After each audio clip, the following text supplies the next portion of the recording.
Hi dear students, ഒരു കരിയറിനെ പറ്റി ചിന്തിക്കുന്ന സ്റ്റുഡൻ്റ് ആണോ നിങ്ങൾ?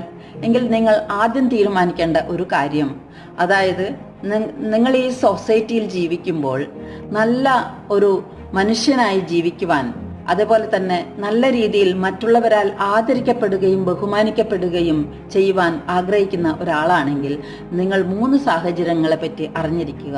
ഈ സാഹചര്യങ്ങളിൽ ഏതാണ് നിങ്ങൾ സെലക്ട് ചെയ്യേണ്ടതെന്നും, ഒന്ന്, നല്ല ഒരു ഗവൺമെൻറ് സർവീസിൽ നല്ല ഒരു പൊസിഷനിൽ, കുറച്ച് ശമ്പളം കുറവാണെങ്കിലും നല്ലൊരു പൊസിഷനിൽ എത്തിച്ചേരുവാൻ നിങ്ങൾ ശ്രമിക്കുക. ഒന്ന്. രണ്ടാമത്തെ സാഹചര്യം, നല്ലൊരു ഓൺട്രപ്രണറായി നല്ല എത്തിക്കൽ കണ്ടീഷൻസ് എല്ലാം ഫോളോ ചെയ്തുകൊണ്ട് നല്ല രീതിയിൽ ഒരു ഓൺട്രപ്രണറായി നിങ്ങൾ പണം സമ്പാദിച്ചു കഴിഞ്ഞാൽ തീർച്ചയായും നിങ്ങൾ മറ്റുള്ളവരാൽ തീർച്ചയായും ബഹുമാനിക്കപ്പെടും. മൂന്നാമതായി, നിങ്ങൾ മറ്റുള്ളവരെ സഹായിക്കുക, അൺകണ്ടീഷണൽ സഹായങ്ങൾ മറ്റുള്ളവർക്ക് വേണ്ടി ചെയ്യുന്ന ഒരാളാണെങ്കിൽ നിങ്ങൾ തീർച്ചയായും ബഹുമാനിക്കും.